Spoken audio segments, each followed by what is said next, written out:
Welcome to Female Frequency Podcast. Hi, everyone. I'm Jody Nelson, curator, artist, mentor, divine channel, and host of Female Frequency. I am here to bring you unbound forms of ecofeminism, reclaiming art, spirituality, and feminine power to revive the earth. Each week, Female Frequency brings you intimate conversations with trailblazers and amazing stories to ignite change.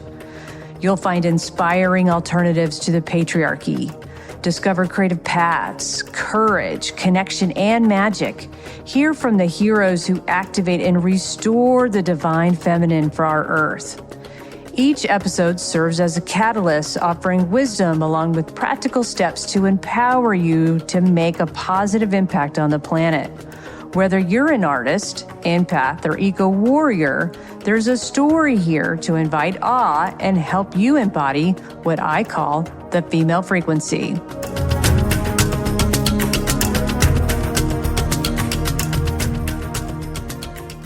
Listen to this, everyone. Every bone in your body is a creative bone. These are words by Shiloh Sophia, a creative trailblazer and co-founder of MUSEA, Center for Intentional Creativity and Consciousness. She will also tell you that art isn't the point, it's the pathway, and that we all have it within us. So really the lesson here is creativity is not only a catalyst for divine consciousness, it's the conduit. Now, she did not try to stick herself into a paradigm that did not fit her. She walked away from the heavy modernist approach to fine art that was plaguing art schools. Modernism pretty much marginalized the role of individual expression and intuition in any art creation. So what she did is she rented her own space and had her own show, not waiting around for a gallery. Now she still paints and dedicates her life to teaching others how to access our innate power to enter into deeper relationships with creativity. I think she is so dynamic. Shiloh restores our enchantment and the romance with the sacred feminine forms. Listen as she drops the mic when she starts talking about statistics, because women represent 50% of artists, but less than 3% of women are represented in galleries and museums. So thank you, and thank you, Guerrilla Girls, for helping driving that point home.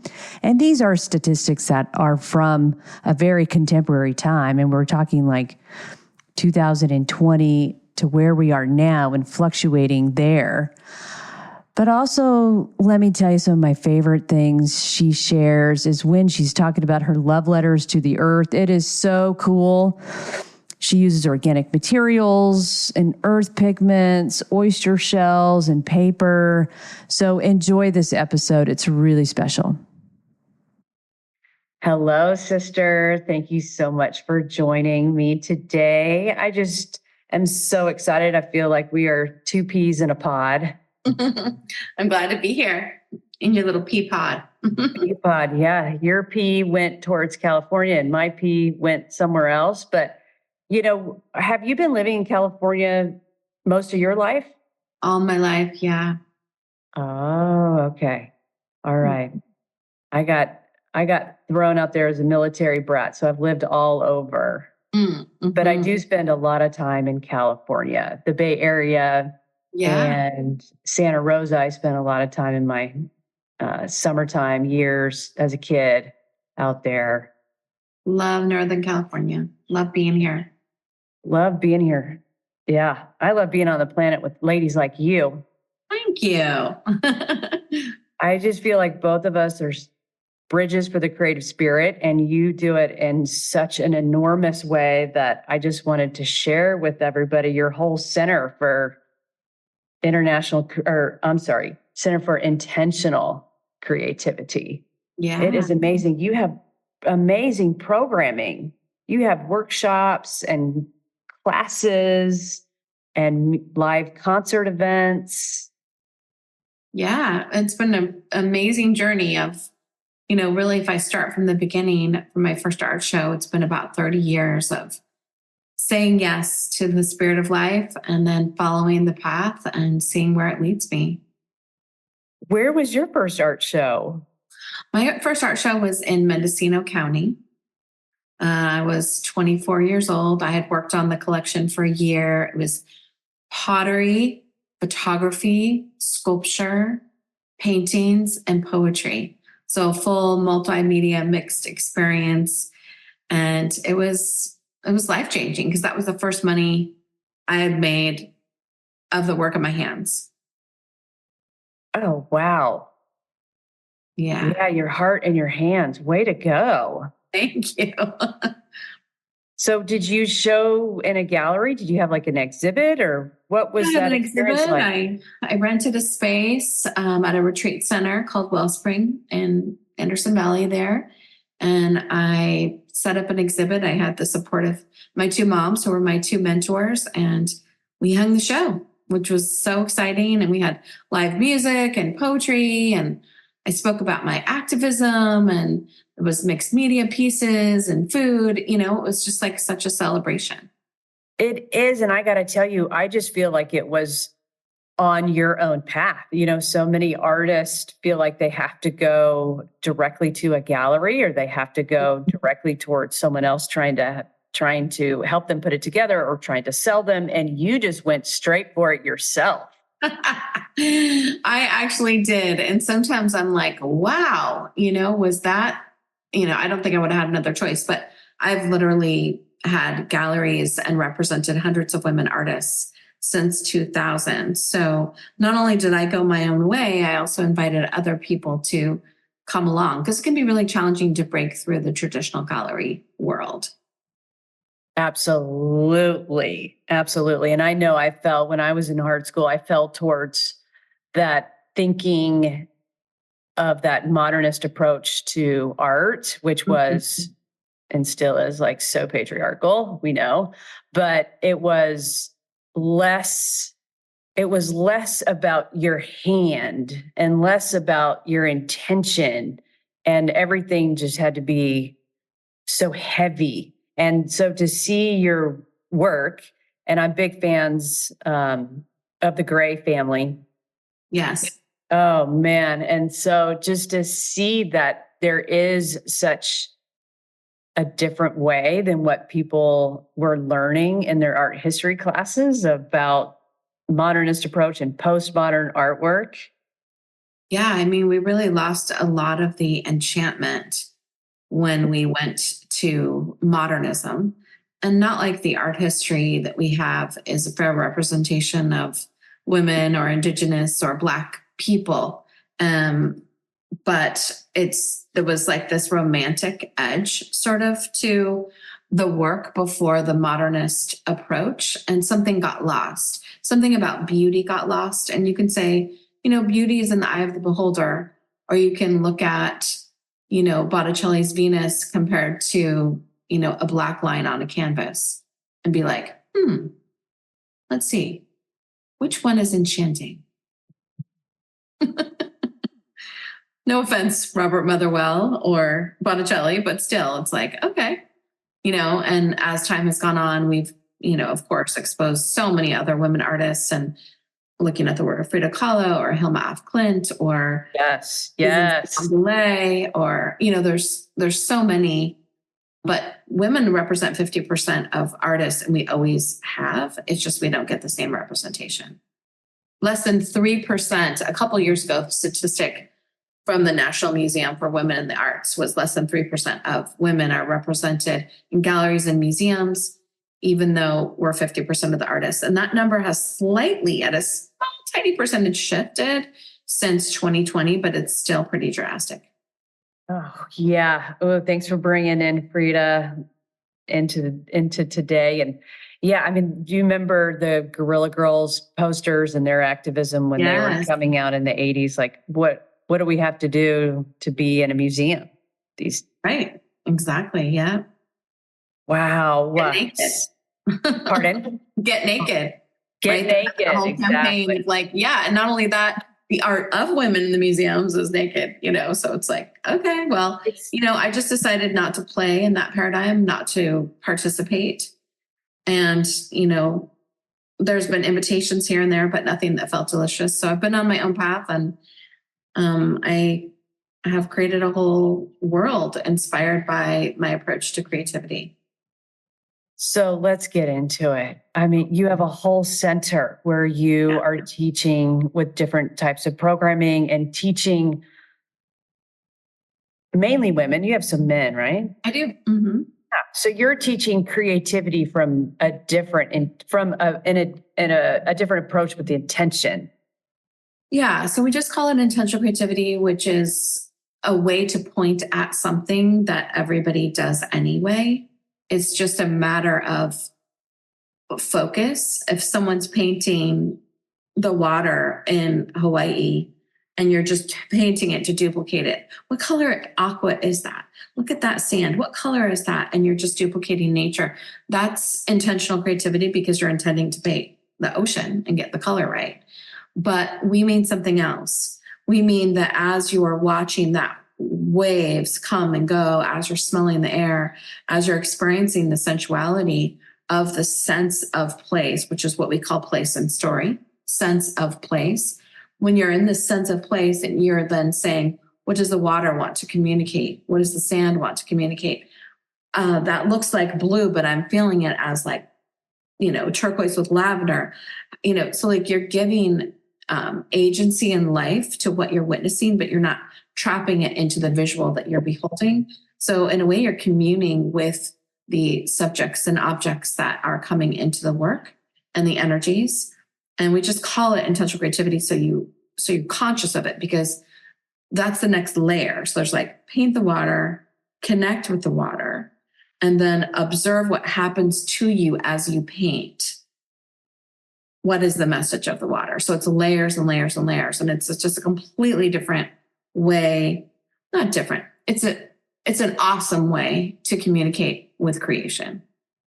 Hey, frequency friends, I have a new offering I wanted to pop on here and tell you all about.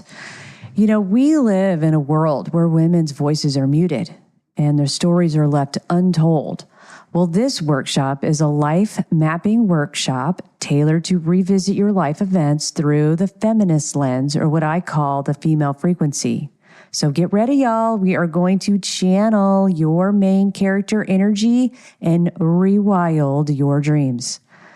I'm not a psychiatrist. I'm not a therapist.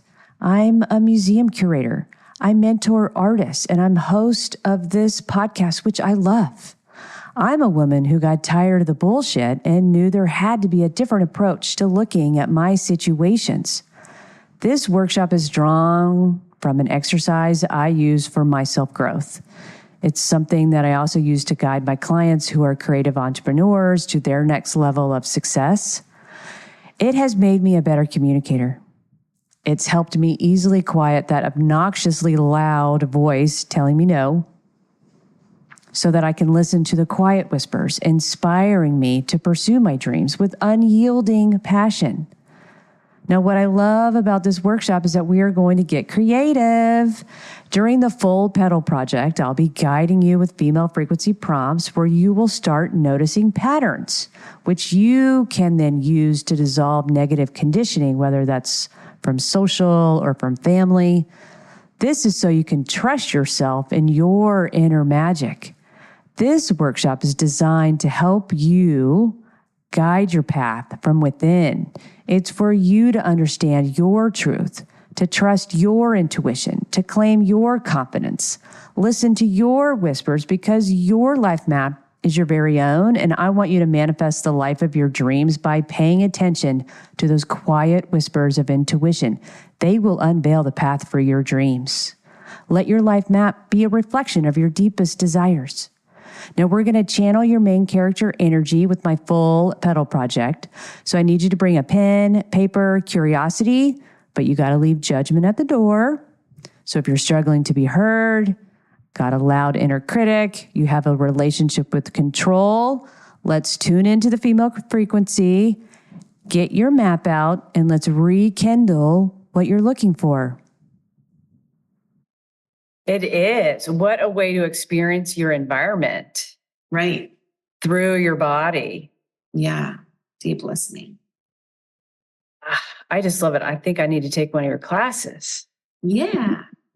Yeah. So where is your center? So MUSEA Center for Intentional Creativity, and we added and consciousness because it's creativity and consciousness. We do the creativity to get conscious. The mediums of painting, writing, and drawing are just the tools of the actual work, which is to connect with your inner voice such that you can hear yourself think and speak and be. So consciousness is the objective and creativity is the pathway. So we have a 6,500 square foot campus in Sonoma, California, about 45 minutes from San Francisco when there's no traffic. We've been in this location since 2016. Previously to that, we were in Healdsburg, California for 10 years. And we have a video classroom, my art studio. We have a dorm for overnight guests. We have, several kitchens. We have a farm, a ranch. We have bees. And I also have a home here. And it's in the redwoods. Yeah, it's beautiful. I'm grateful. Yes, this is a beautiful university. Yeah, we call it MUSEA, and it's M for museum because we have a museum here and virtually. U for university because we have global education that's on site but also virtually. S for sanctuary because we center in the feminine and also in animism and in ritual and ceremony. E is for ecosphere, which is connecting each person to the environment where they live, and then the ecosystems that we are being stewarded by and that we're stewarding. And then A is for atelier and apothecary. My husband is a medicine maker and tea maker, and we also grow a lot of our own herbs and tinctures and stuff like that. So medicine and products, right? Because we have paintings and books and cards and prints and stuff. Yeah. That sounds amazing. I'm so proud of you. I'm so Thank proud of you you. for going and, just carving your own path right away and not thinking that you had to fit in that other paradigm. Yeah, I didn't fit. It was horrible. I went to art school for like 2 years and it was like, oh no, this can't be it. This is not it. Oh my gosh. Sometimes I feel like, oh, I should have stayed. And then I'm like, no, I did my own thing because I wasn't a classically, I did not take instruction in the same way that you should. I did not duplicate nature in the way that you're supposed to if you're going to be a good artist. So I didn't show promise from a skill perspective, but I had passion and I had vision and I had story and a want to.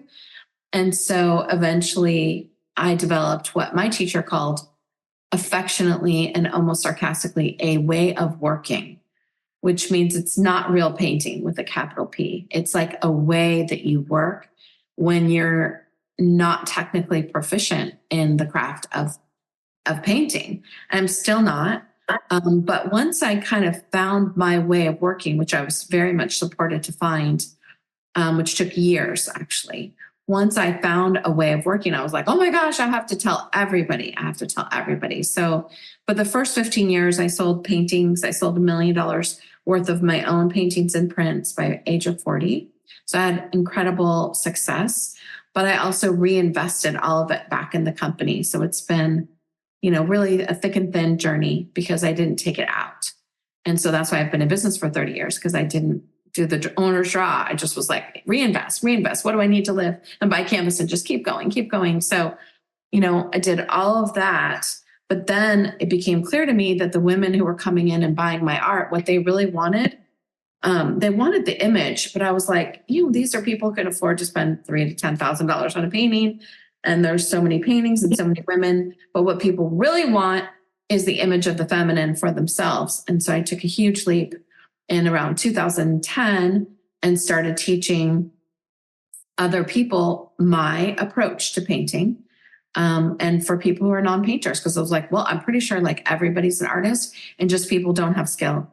And we don't need it. You don't actually need skill to have a breakthrough in painting. Yeah. The critical thinking, all that artistic and creativity just kept getting swiped out of any education and nobody was taking it seriously. Nobody was taking that as a value, as a skill set. Yeah. Wow. So 2010, I mean, and for those people who think that it is a competitive world out there, you were sharing instead of trying to keep it. Yeah. And not only did I that, I opened a teacher training program to teach people to teach others. So that's how we went from, a couple hundred people who could afford paintings to tens of thousands of people who make their own paintings. So any given workshop, there could be 100 people or 1,000 people, they're making their own painting. So my painting business went to zero. Did it? It proved the point that they wanted to do it for themselves more than they wanted my art. So in a way, my art was lent itself into the service of other women's art. And I'm only just in the past couple of years started regrowing my art sales business. It still isn't a huge focus for me, but I got 100 paintings to available. So I wish people could see my face. I mean, 100 paintings, you're so prolific. Yeah, I actually am. I was painting right before we got on here. I'll paint after, I paint every day. Yeah. You do paint every day. That's part of your practice. Write or draw every single day. Yeah. Mm-hmm. Oh my gosh. Can you tell us just a little bit more about that? If you're feeling angsty, do you do one medium, or if you're feeling something else, do you paint? What does that look like a little bit? Yeah, so we definitely approach creativity as a way to calm the nervous system and receive insight and achieve heart, brain, hand coherence and create flow. Speaking my language. Okay.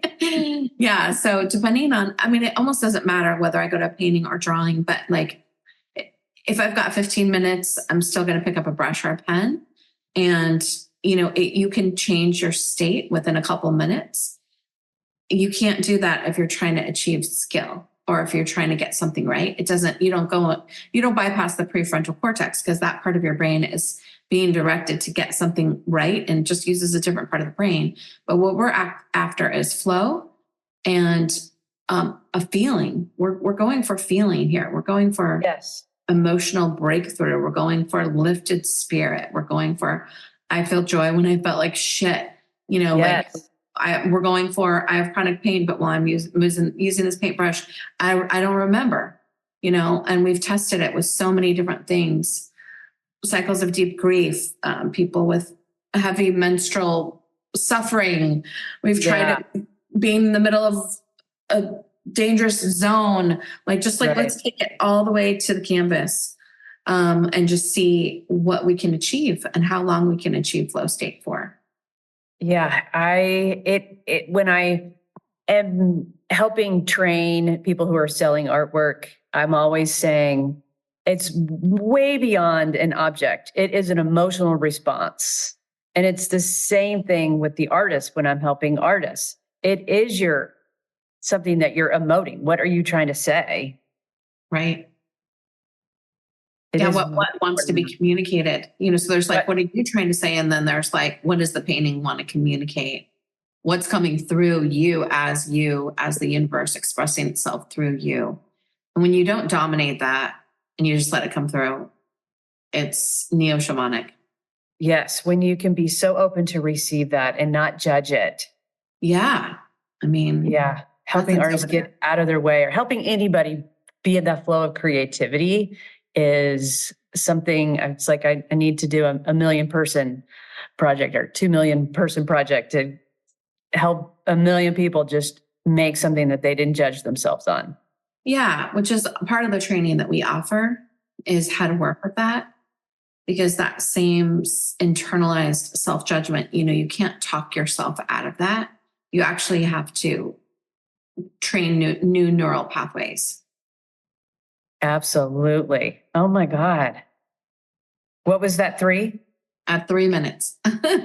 Oh, yes, you got to go. So as we conclude, I'm going to leave everything about your school in the show notes and everything. But you were this weekend, we've coming up to the full moon, you were working with organic materials as with your paintings. Is that right? With some pigments? Yeah, we did an Earth Day event out at the ocean, and I brought natural earth pigments from Spain, Germany, Italy, and France. all the different colors of ochre. We also found burnt wood for charcoal. I mixed the pigment in oyster shells, and we made prayers for the earth and tied the biodegradable paper and paint to trees as offerings. So they were love letters to creation for children. I want to say thank you for doing that. Yeah. That is amazing. Yeah. And not everybody is going to like acrylic paint. So why not, go a different path with these other materials? Yeah, definitely moving toward more and more earth pigments, especially as such a consumer of acrylic paint in our community. So we're trying out some different things, but I offer certification programs as well for people who want to learn to bring creativity into their life. I cannot wait to keep up with you and learn more about your students and how excited they have been for you to be their teacher and help them, liberate their feminine and their creativity and their flow. Absolutely. Well, call me back up again and we can even lead a process even via audio. That would be amazing. We'll take you up on that. Thank you. Thank you. Thank you. Thank you. Thank you. Thank you so much for vibing with the female frequency today. If this episode or any other episode has helped transform or shift your perspective in any way, please tell me all about it. Tell me all about it in a review where you are listening to this podcast. It will totally help me out and help spread the vibe. If you're a creative looking for more support, this is what I do for a profession. I often host workshops, and you can find out all about those on my website. So take a look at www.pressreign.com. That's PRESSREIGN.com. All right, y'all, until next time.